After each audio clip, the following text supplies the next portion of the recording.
Everyone, welcome back to the channel. I am Pooja. I hope आप लोग बहुत अच्छे होंगे और अपने एग्जामिनेशन की तैयारी बहुत अच्छे तरीके से कर रहे होंगे। अभी तक आपने स्टार्ट कर दिया होगा, बट जिन्होंने स्टार्ट नहीं किया है, आज की वीडियो उनके लिए है। अब आपके पास प्रीलिम्स के लिए मात्र 100 दिन बचा है। अगर आप आरआरबी पीओ और क्लर्क की तैयारी कर रहे हो तो आरआरबी पीओ के प्रीलिम्स के लिए मात्र आपको लगभग 100 दिन बचे हैं और मेंस के लिए 150 दिन बचे हैं। तो आप इतने कम समय में, मतलब कहते हैं ना कि 6 महीने के अंदर क्या हमारा जॉब हो जाएगा, तो इस सवाल का जवाब आपको इस वीडियो में मिलने वाला है और इस स्ट्रैटेजी से आपको बेनिफिट भी मिलने वाला है। तो अगर आप चैनल पे पहली बार आए हैं तो चैनल को सब्सक्राइब करके बेल आइकन दबा लेना ताकि आगे आने वाले वीडियोस के अपडेट्स आपको मिलते रहे। यहाँ पे मैं शेयर करती हूँ अपनी स्ट्रैटेजी, अपने एक्सपीरियंस और आपके कमेंट के जवाब, जो कि मैं अगर कमेंट में लिख पाई तो बहुत जल्दी लिख देती हूँ और अगर नहीं लिख पाई तो उसका मैं वीडियो फॉर्म में आपको रिप्लाई कर देती हूँ। तो चलिए शुरुआत करते हैं। यहाँ पे मैं आपको हर मंथ का कौन कौन से वीक में कितना कितना पढ़ना है, कैसे कैसे पढ़ना है, मैं पूरा डिटेल्स में बताऊंगी, जो कि मैंने बना भी रखा है। इसको हम लोग अभी पूरा डिटेल्स में देखेंगे। तो वीडियो कौन तक देखना, कोई क्वेरी रह जाए तो आप कमेंट सेक्शन में जरूर डालना, जिसका रिप्लाई मैं कोशिश करती हूँ कि आपको विद इन 24 आवर्स दे दूं। तो चलिए शुरू करते हैं वीडियो को। तो यहाँ पे आपको दिख रहा है आरआरबी पीओ और क्लर्क 2025 का प्रीलिम्स का एग्जामिनेशन का डेट जो है ऑलरेडी कैलेंडर आ चुका है कि 27 जुलाई, 2 और 3 अगस्त स्केल 1 का, 30 अगस्त, 6 और 7 सितंबर को प्रीलिम्स होगा क्लर्क का। मेंस है पीओ का 13 सितंबर और मेंस है क्लर्क का 9 नवंबर। तो सबसे पहले मैं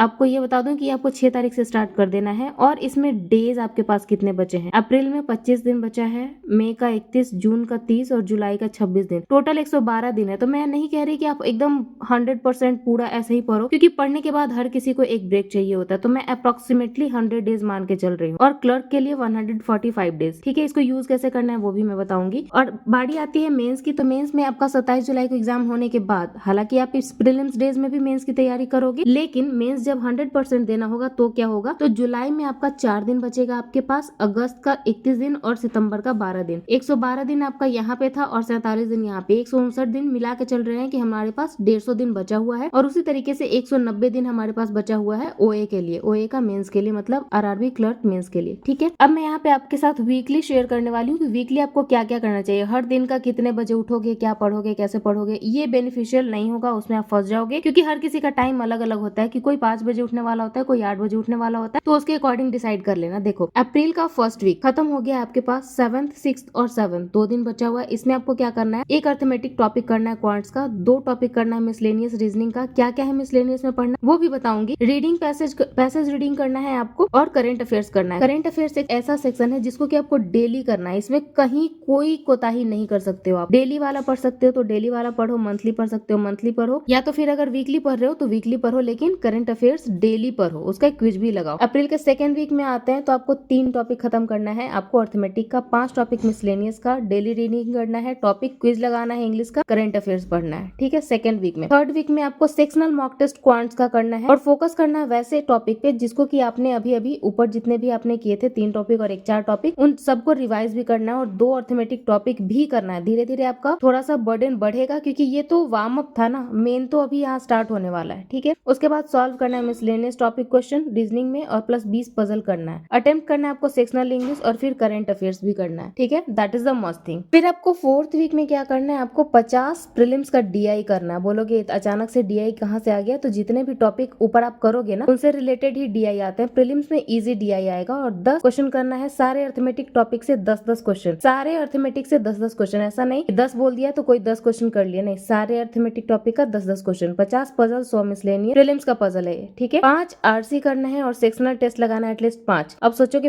5 सेक्शनल टेस्ट कैसे लग गया, 1 सप्ताह का बात कर रही हूँ। ठीक है, 7 दिन में आप 5 सेक्शनल टेस्ट तो दे ही सकते हो ना। उसके बाद आपको करना है करंट अफेयर्स। ठीक है, दैट इज मस्ट। अब आते हैं मई के फर्स्ट वीक में। फिनिश करना है आपको 3 टॉपिक अर्थमेटिक का with class and practice question. Class आपको कहाँ से करना है, तो क्लास के लिए मैंने पहले भी बताया हुआ है आपको कि कैरियर डिफाइनर से करना है। कैरियर डिफाइनर या तो कौशिक मोहंती सर से करना है या तो स्टडीफाइड आपको आशीष अरोड़ा सर से कर लेना है। इन दोनों में से किन्हीं का भी क्लास आप कर लो। 20 क्वेश्चन सॉल्व करोगे मिसलेनियस टॉपिक का। रीजनिंग में 120 ग्रामर रूल अगर करना चाहते हो निमिषा वजन मैम का तो वो कर सकते हो, या तो फिर आरसी रीड करो। आरसी आप डेली रीड करो, आपको दिखेगा कि आपका इंप्रूवमेंट हो रहा है इंग्लिश में। करंट अफेयर्स डेली पढ़ो। करंट अफेयर्स का सोर्स मैं आपको हमेशा बताते आई हूँ, मैं खुद भी फॉलो करते आई हूँ कि आपको करना है अफेयर्स क्लाउड। ठीक है, इसका एक और बेनिफिट मैं आपको आगे बताने वाली हूँ। एक सेक्शनल मॉक टेस्ट देना है आपको क्वांट्स का मेंस के लिए मई के सेकंड वीक में। 2 टॉपिक करना है अर्थमेटिक का, 5 मेंस का पजल करना है और 20 प्रीलिम्स का पजल करना है। आरसी करना है, 2 पैराजंबल करना है और करंट अफेयर्स करना है। उसके बाद आपको 1 सेक्शनल का मेंस करना है, रीजनिंग का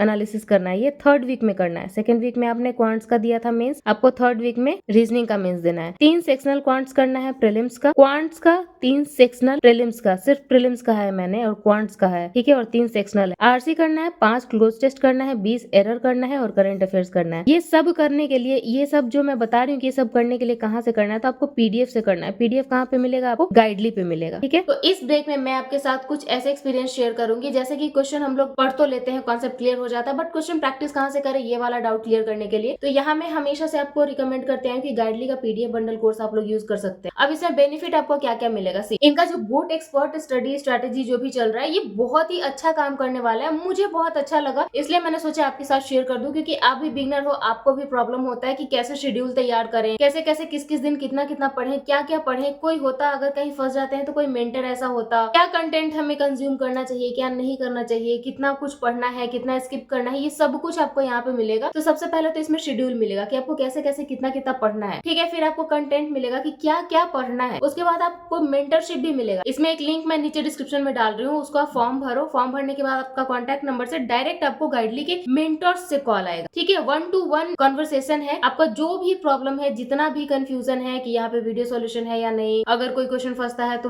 पूछने के लिए कोई टीचर मिलेंगे या नहीं, ये सब कुछ है यहाँ पे। और बेस्ट पार्ट जो मुझे लगता है इस पीडीएफ कोर्स का, वो ये है कि आप पीडीएफ पहले क्वेश्चन सॉल्व करते हो, ठीक है। सॉल्व करने के बाद सॉल्यूशन देखते हो, फिर भी नहीं समझ में आया तो वीडियो सॉल्यूशन प्रोवाइडेड है। And that is the best thing I ever experienced कि पीडीएफ में अगर आपको वीडियो सॉल्यूशन मिल जाए तो फिर कोई कंफ्यूजन नहीं रह जाता है। तो इसमें एनरोल जरूर करना। चलिए आगे देख लेते हैं। अब 4 सेक्शनल टेस्ट लगाना है प्रीलिम्स का, सिर्फ क्वांट 4 सेक्शनल लगाना है। रीजनिंग, अब क्वांट्स में आपको 20 मिनट दिए जाते हैं और रीजनिंग में 25 मिनट दिया जाता है। 45 मिनट का कंबाइंड टाइम है। 20 चौके 80 मिनट, मतलब एक सप्ताह में 4 तो लगा ही सकते हो ना, 4 इसका लगा लेना। 3 अर्थमेटिक टॉपिक कंप्लीट करना है। 20 प्रीलिम्स का पजल करना है। 50 मिसलेनियस प्रीलिम्स का रीजनिंग का क्वेश्चन करना है। आरसी करना है और करंट अफेयर्स करना है। आरसी अगेन कहाँ से करना है? पीडीएफ से करना है। पीडीएफ आपको गाइडली पे मिल जाएगा। अब जून में आते हैं। जून में आपको रिवाइज करना है सारा क्वांट्स का जो अर्थमेटिक का टॉपिक क्या है वो सब रिवाइज करना है। 50 प्रीलिम्स का डीआई करना है। 50 डीआई करना है। एक डीआई करने में 2 मिनट से ज्यादा नहीं लगेगा आपको, ठीक है, क्योंकि प्रीलिम्स का डीआई मैंने कहा है। अभी तक आपकी स्पीड बन गई होगी। 100 मिसलेनियस टॉपिक करना है रीजनिंग का। 20 प्रीलिम्स का पजल, आरसी, करंट अफेयर्स। इस सप्ताह में सिर्फ इतना ही करना है। सिर्फ इतना ही मतलब आपको लग रहा होगा कि यार ऐसा तो कोई भी बना सकता है, बट कॉम्बिनेशन जो आप बनाओगे ना, एक सप्ताह में हर दिन आप कम से कम 8 से 10 घंटे तो पढ़ोगे ही ना। उसमें आपको ये करते करते आप इसे ज्यादा करो, कम मत करना, ठीक है। मैंने खुद भी लिमिटेशन लगा रखा है कि इतना ठीक है, लेकिन उसे ज्यादा कर पाओ तो ज्यादा बेटर है, कम करने की कोशिश मत करना। ऑलवेज डू मोर, ठीक है, ऑलवेज डू मोर। ज्यादा करोगे तो अच्छा मिलेगा। जून के सेकंड वीक में आते हैं। सेकंड वीक में क्या करना है आपको? एक मेंस का क्वांट्स करना है सेक्शनल, एक मेंस का रीजनिंग करना है सेक्शनल, 2 प्रीलिम्स सेक्शनल करना है, 2 प्रीलिम्स सेक्शनल करना है क्वांट्स का और 2 रीजनिंग का, 2 आरसी करना है इंग्लिश का, अगेन पीडीएफ से करंट अफेयर्स करना है और सबको एनालिसिस करना है। 1, 2, 3 और 4 चीज कहा है इसमें। 2 4 मॉक यहाँ पे हो गए और 2 यहाँ पे हो गए सेक्शनल। 6 को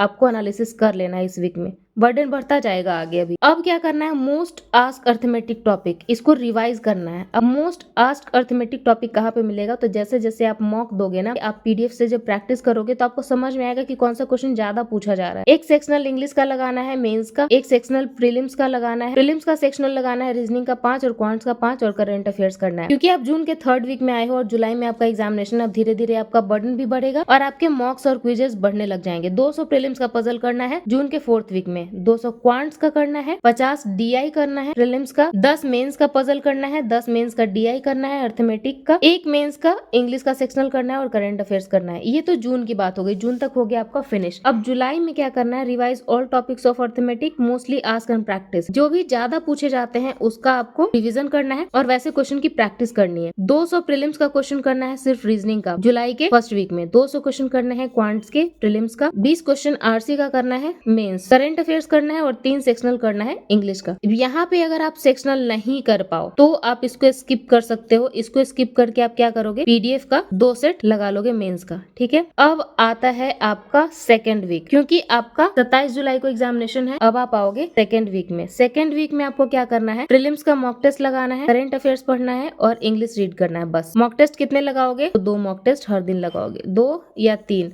कोशिश करना कि 2 ही मॉक टेस्ट लगाएं ताकि उसका एनालिसिस भी कर सके। करंट अफेयर्स करना है, इंग्लिश करना है। एनालिसिस जब करोगे मॉक टेस्ट का तो इसके बाद देखना कि जो टॉपिक छूट रहा है उसको रिवाइज करो, टॉपिक रिवीजन करना है। फिर प्रीलिम्स का mock test, current affairs, English. Prelims का मॉक टेस्ट, करंट अफेयर्स और इंग्लिश। ये हो गया जुलाई का 3rd और 4th वीक, 2nd, 3rd और 4th वीक, तीनों में आपको यही करना है। अब अगस्त में आते हैं तो अगस्त में डेली एक सेक्शनल करना है आपको ईच सब्जेक्ट, इंग्लिश, रीजनिंग और क्वांट। ठीक है, सेक्शनल करना है। 2 मेंस का मॉक टेस्ट लगाना है और करंट अफेयर्स करना है। सेक्शनल करना है आपको मेंस का, क्योंकि अगस्त स्टार्ट हो चुका है और जिनका भी एग्जामिनेशन 2-3 अगस्त को है, आप मान के चलो कि आपका भी लगभग जुलाई में ही खत्म हो रहा है, क्योंकि एंड हो जा रहा है एक सप्ताह के अंदर। तो क्योंकि मैंने आपको जुलाई के 4th वीक तक यही बताया है, मॉक टेस्ट, करंट अफेयर्स और इंग्लिश करना है। ठीक है, अब अगस्त के 1st वीक में आओ। यहाँ पे आपको एक सेक्शनल करना है हर सब्जेक्ट का, इंग्लिश, रीजनिंग, क्वांट्स का। अब आप सोचोगे कि कंप्यूटर का तो कहीं आपने जिक्र ही नहीं किया, तो कंप्यूटर आपका जब मॉक दोगे ना, मेंस का मॉक दोगे, वहीं से क्लियर हो जाएगा, ज्यादा इधर उधर करने की जरूरत नहीं है। फिर करंट अफेयर्स पढ़ना है। करंट अफेयर्स किसी भी दिन स्किप मत करना, बहुत भारी पड़ेगा, क्योंकि आरआरबी बहुत टफ तरीके से पूछता है। मैं उसका भी आपको एक्सप्लेनेशन यहाँ पे दूंगी। और ये अगस्त में हर दिन आपको यही करना है। ओए के लिए अगस्त के लास्ट वीक में आओगे तो 2 प्रीलिम्स का मॉक टेस्ट लगाना है। और ये सारा कुछ करते हुए, क्योंकि अभी आपने पीओ का प्रीलिम्स दिया है, आपका स्पीड पहले से बना हुआ होगा, आपको क्लर्क का प्रीलिम्स करने में ज्यादा दिक्कत नहीं आएगा। ठीक है, और मेंस की भी तैयारी आपको साथ साथ करनी होगी। अब ये नहीं कि हमारा 7 सितंबर तक तो प्रीलिम्स ही है, तो हम फिर 13 सितंबर को मेंस एक सप्ताह में कैसे देंगे। आपको इसी तरीके से उसको लेके चलना होगा। अब सितंबर की बारी आती है तो सितंबर के 1st वीक में भी आपको यही करना है। अब 2nd वीक में आते हैं, क्योंकि 13 तारीख को एग्जामिनेशन है आपका, 13 सितंबर को मेंस का एग्जामिनेशन है पीओ का। तो रिवाइज करना आपको करंट अफेयर्स ज्यादा से ज्यादा, कोशिश करना कि एक मेंस का मॉक टेस्ट दें 2nd वीक में, अदरवाइज नहीं दे। ये जो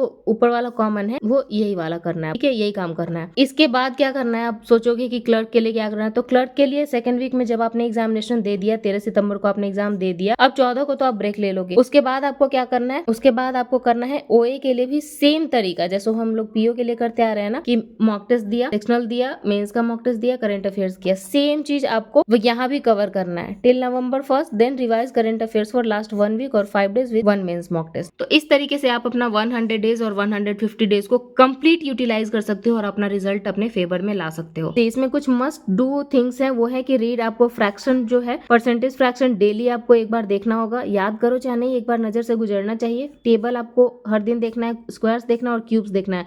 ये काफी हेल्प करेगा आपको अपना स्पीड अप करने में क्वांट्स में। डेली करंट अफेयर्स करना है और डेली रीडिंग करना है, ये मस्ट है। ये दोनों आप कभी स्किप नहीं कर सकते हो, ये स्किप करोगे तो बहुत भारी पड़ेगा एग्जामिनेशन। अब यहाँ पे कौन कौन सा टॉपिक पढ़ना है आपको अर्थमेटिक का, देखो, simplification, approximation, quadratic, number series, DI, percentage, ratio and proportion, average, profit and loss, time and work, pipe system, CI SI, mixture alligation, age, time speed distance, boat stream, train platform, partnership, permutation, combination, probability और mensuration. ये सब जो है वो quants का syllabus है। ठीक है, अब क्वांट्स के सिलेबस में टाइम, स्पीड एंड डिस्टेंस जैसे ही आप करोगे वैसे ही आपका टाइम एंड वर्क कंप्लीट हो जाएगा, आपका ट्रेन एंड प्लेटफॉर्म कंप्लीट हो जाएगा, बोट एंड स्ट्रीम कंप्लीट हो जाएगा और पाइप एंड सिस्टम कंप्लीट हो जाएगा। तो सबसे पहले ये कर लिया। ठीक है, शुरुआत करना परसेंटेज से, रेशियो प्रोपोर्शन से और एवरेज से। प्रॉफिट एंड लॉस करो, टाइम, स्पीड एंड डिस्टेंस करो, आपका ये ऑटोमेटिक कवर हो जाएगा। तो 4-5 टॉपिक करने से आपको ऑलरेडी 10 टॉपिक यहाँ पे कवर हो जाता है। ठीक है, रेशियो, प्रोपोर्शन और परसेंटेज बहुत ध्यान से करना, क्योंकि इन दोनों से रिलेटेड बहुत सारे क्वेश्चन, पार्टनरशिप में भी आप रेशियो से निकाल सकते हो, परसेंटेज से निकाल सकते हो, रेशियो से निकाल सकते हो, मिक्सचर एलिगेशन भी आपका रेशियो, प्रोपोर्शन और परसेंटेज से निकल जाएगा। एज वाला थोड़ा सा फंसता है, तो इसमें देख लेना कि 1-2 टॉपिक आप स्किप कर सकते हो, बट कोशिश करना कि सब के सब कवर कर ले, क्योंकि अभी आपके पास 100 डेज है। Number series, quadratic equation is must, simplification, approximation is must. हर दिन कम से कम 20 से 50 वेरी करेगा, जो वर्किंग है हो सकता है 20 ही लगा लो, जो नॉन वर्किंग है वो कम से कम 50 अटेम्प्ट करना। तो ये आपका सिलेबस हो गया, ये आपको हर दिन करना है। मैंने आपको कहा था कि आपको टॉपिक कवर करने हैं अर्थमेटिक के, तो ये टॉपिक कवर किया। तो सबसे पहले मैंने क्या कहा, टाइम, स्पीड एंड डिस्टेंस करने से आपका time and work, pipe system, boat and stream, train and platform सब कवर हो जाएगा। तो इस तरीके से स्मार्टली, और ये जो 81 आवर्स मैंने लिखा हुआ है, ये मैंने ये सारा कुछ जो लिखा हुआ है करियर डिफाइनर का प्लेलिस्ट से निकाला है। ठीक है, और 81 आवर्स में उनका टोटल सिलेबस कंप्लीट हो जाए। इसका लिंक मैं नीचे डिस्क्रिप्शन में डाल दूंगी, अगर आपको मन होगा तो ये प्लेलिस्ट आप लोग चेक कर लेना, बहुत हेल्प मिलेगा आपको। ठीक है, अगर आप बिगनर हो तो भी, अगर आप छूट रहे थे कुछ नंबर से तो भी, काफी हेल्पफुल प्लेलिस्ट है, मुझे अच्छा लगा पर्सनली, आप ट्राई कर सकते हो। अब रीजनिंग में क्या था, रीजनिंग में blood relation, direction, coding, decoding, syllogism, alphanumeric, numeric, input output order ranking, sitting arrangement, word formation और क्रिटिकल रीजनिंग। क्रिटिकल रीजनिंग आपको मेंस में आएगा, ये प्रीलिम्स में नहीं आता है, तो इसके लिए भी मैं आगे आपको सलाह दूंगी। फिलहाल प्रीलिम्स से फोकस करो, क्रिटिकल के लिए आप जो भी मॉक में आपको मिल रहा है क्वेश्चन वो करो। ये है सारे मिसलेनियस टॉपिक। मिसलेनियस टॉपिक इसी को बोल रही थी मैं कि इसको इससे शुरू करो और उसके बाद पजल करना। तो पजल इज मस्ट, ठीक है, यहाँ से आप शुरू करो। इसके लिए आपको करना क्या है, इसके लिए आपको अंकुश लांबा सर को फॉलो कर लेना है। ये रीजनिंग का एक तरीके से कह सकते हो कि बच्चों के लिए रामबाण उपाय है इनके पास। रीजनिंग का भगवान भी बहुत लोग बोलते हैं इनको। अंकुश लांबा सर को आप ब्लाइंडली फॉलो करो अगर आपको रीजनिंग इंप्रूव करना है। तो इंग्लिश में आपको आरसी पढ़ना है, जो कि ज्यादा वेटेज इसका बहुत अच्छा है। अगर आप रीडिंग अच्छा कर लेते हो तो रीड करके आप क्वेश्चन से इसमें 8 से 10 नंबर आप बहुत आराम से ला सकते हो। ग्रामर है, स्पॉटिंग एरर है, एरर निकालने के लिए ग्रामर, फिलर्स है, misspelled, jumbled, rearrangement, idioms and phrases, cloze test, match and column, one word substitute, syno anto, connector, word swap, vocabulary. इन सब के लिए आपको बहुत कुछ अलग से नहीं करना है। मैंने जो आपको बताया है कि पीडीएफ से आपको प्रैक्टिस करनी है। आप चाहो तो निमिषा बंसल मैम को फॉलो कर सकते हो और आप मॉक टेस्ट, इन तीनों के हेल्प से आप इंग्लिश अपना इंप्रूव कर सकते हो। ठीक है, डेली रीडिंग की आदत डालो। रीडिंग जितना ज्यादा करोगे उतना ज्यादा आपके लिए हेल्पफुल होगा। तो ये था आपका कि आपको इन सब टॉपिक को कंप्लीट करना है। तो इसको मैं बहुत शॉर्ट में निपटाऊंगी। करंट अफेयर्स का वेटेज जो है बैंक एग्जामिनेशन में कैसा रहता है, तो ये मैंने वही चार्ट बनाए हैं जो मैंने अभी आपको लास्ट वीडियो में शेयर किया था। डेप्थ में जो टॉपिक पूछे जाते हैं, कैबिनेट अप्रूवल, ये सारा जो टॉपिक है बहुत डेप्थ में पूछा जाता है, तो यहाँ पे बच्चे फंसते हैं। जो बैंकिंग फाइनेंस का वेटेज था वो पिछले साल 25%, नेशनल का 22%, इंटरनेशनल 7.5%। इसका चार्ट मैं ग्रुप में शेयर कर दूंगी, आप वहाँ पे देख लेना। डिफिनेट टॉपिक जो मस्ट आस्क टॉपिक है, तो ये सारे टॉपिक जो है ये पूछे जाते हैं, लगातार हमेशा से पूछे ही जा रहे हैं। तो ये एनालिसिस जो है अफेयर्स क्लाउड का है, तो इनके पेज पे आप जाकर चेक कर सकते हो। जिस वीडियो में मैंने बताया है उसका लिंक मैं आपको शेयर कर दूंगी। अब जो मैंने इनके एनालिसिस में देखा है कि 2019 में 13 अक्टूबर 2019 को था, लास्ट 6 महीने का क्वेश्चन पूछा गया था, अप्रैल से सितंबर। 1-2 क्वेश्चन 2018 से, 38 सवाल इनका कवर था 40 में। 2020 मुझे नहीं मिला। हार्ड लेवल था 2021 में, 40 में 33 क्वेश्चन कवर था और 1+ ईयर से इसमें क्वेश्चन पूछे गए थे। 2022 में लास्ट 6 मंथ्स का था, मॉडरेट था, 30 क्वेश्चन मिले 40 में। 2023 में मीडियम टू हार्ड था, लास्ट 4 मंथ का था, 35 सवाल मिले 40 में। और 2024 ने तो तबाही ही मचा दी कि इसमें 2 शिफ्ट में एक तो एग्जाम हुआ, लास्ट 6 मंथ्स का था, 31 से 40 सवाल। मेनी क्वेश्चन फ्रेम्ड फ्रॉम 2019, अगस्त 2023, नवंबर 2023, जनवरी 2024, ताकि ये स्टूडेंट को कंफ्यूज कर सके। हालांकि इनका कहना है कि लास्ट 6 मंथ से 31/40 सवाल यहाँ पे पूछे गए थे। मैं मान के चलती हूँ कि एक बहुत नहीं आता है, अगर आपको बहुत नहीं याद होता है तो भी 20 सवाल आप यहाँ पे कर सकते हो अगर आप इनका डेली अगर आप पीडीएफ पढ़ रहे हो। सो आई होप कि अब आपका सारा टॉपिक कवर हो गया होगा और आप आज से जब आप वीडियो देख रहे हैं अभी से आप अपनी स्ट्रैटेजी बना लोगे कि आपको कितने बजे क्या पढ़ना है, कैसे कैसे पढ़ना है। और आप फॉर्म भरना नहीं भूलना। गाइडली का फॉर्म नीचे आपको डिस्क्रिप्शन में उसका लिंक दे रही हूँ, फॉर्म जरूर भरना और देखना कि आपको क्या क्या हेल्प मिलता है। ठीक है, बाकी आप पे डिपेंड करता है। सो आई होप कि ये वीडियो आपके लिए हेल्पफुल रहा होगा, आपको पसंद आया होगा। पसंद आया तो आपको पता है कि क्या करना है, दोस्तों के साथ शेयर भी करो ताकि उन्हें भी हेल्प मिल सके एग्जामिनेशन क्लियर करने में। और ये 2025 आपके लिए बहुत सारी ब्लेसिंग्स लेके आए, बहुत सारा गुड लक लेके आए और आपके लिए बहुत सारे रिजल्ट भी लेके आए। So wish you all the very best for preparation. कोई भी क्वेरी रह गई हो तो कमेंट सेक्शन में जरूर डालना, I will try to reply as soon as possible. See you soon, take care, bye bye.